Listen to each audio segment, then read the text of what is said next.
Hi, I'm Maggie Holmes and I'm here at Scrapbook.com, and today I am working with my mini collection that was designed exclusively for Scrapbook.com to go with Flourish. And I am going to show you how to make this banner. So this is a really simple and easy to make banner. And I am using all of the exclusive papers that we designed for Scrapbook.com. One thing that I love about these papers is that they're solid on the back and the solid colors just coordinate perfectly with the pattern. Sometimes it's hard to know which colors to use, especially if you have a paper like this that's black and white and then you're looking at all the colors and not quite sure. So it's just great that all the colors are already there and ready to go. So the first step is to just grab your paper trimmer and your first piece of paper. I am making my banner so that each piece is 3 by 5. So the pattern pieces you're going to cut 3 inches wide and 5 inches long or tall. Trim off the little bottom piece.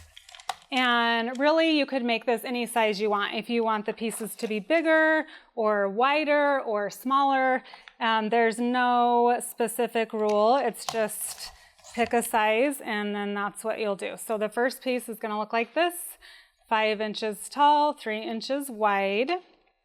And then you're going to take the same paper and just flip it over.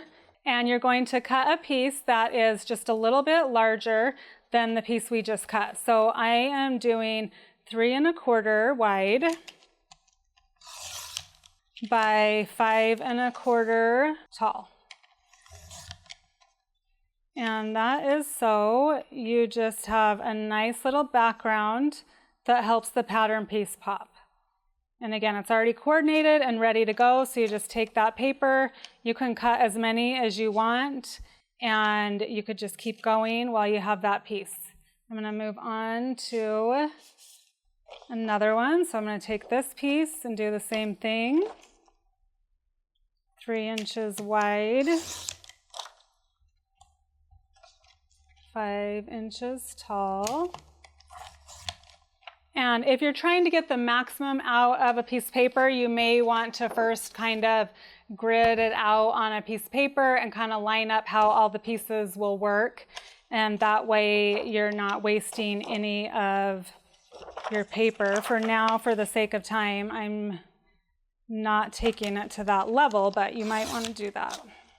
So again, 3 1/4 by 5 1/4. And you'll notice the back side of this one is this beautiful pink color. So you're going to take the smaller piece and layer it on top like so. And I'm not going to keep cutting all of them because you can see how I did it here. But once you have all of the pieces ready to go, just use some adhesive. Take it and center it on there. And so all of them have that pretty background. And then you'll have all your pieces, and if you want to do them in a pattern like I did, you'll just have them all stacked up and ready to go, and then you'll take them to your sewing machine. I just used my sewing machine to stitch these all together. I first pull out quite a bit of tail of string so that I have an extra long tail so that I can tie it onto a hook so that it makes it easier to hang. And then what I do after that is I just start running the pieces through my sewing machine, sewing about 1/4 to 1/2 inch down from the top. And so if my sewing machine was right here, I would just run it through, leave a little bit of extra space, take the next piece, run that through, and you can just keep running them through your sewing machine. I've made banners like this that are 6 feet long or longer. It just depends on how many pieces you have and the length that you want to fill with your banner. I'm going to show you how to make one more banner, and this is the next one. You can see this one is a little bit more eclectic and has different sizes of pieces. So this one you can just be super creative with and have a lot of fun. I'll show you now how to make that. A little bit different than the last one. So in the ephemera pack for Flourish, there are a lot of tags, which I love tags. They are great for everything and anything. And they're especially great for making banners too. So I went through and I pulled out all of the different tags. And as you can see, there's just a whole bunch that I have here on the banner, and then even more. And there's even some pieces like this flower shop that have a little tag piece on the top. So you go through and you'll pull out all the tags that you want to use. And then also after I had the tags, I wanted to still add some of the other pieces like the deer and some of the flower pieces, especially this big exclusive piece that's only in the Scrapbook.com kit. I just thought that was beautiful for this banner. And then I'll show you how I made this. So the tag pieces are just basic. You're not going to do anything to those unless you wanted to embellish them or add something else. All I did was simply tie them on. And then I'll show you how I made the other pieces with the die cuts. So I love working with book paper, and I always just keep extra book paper in my scrapbook room, and just is great for layering and using for backgrounds and behind things.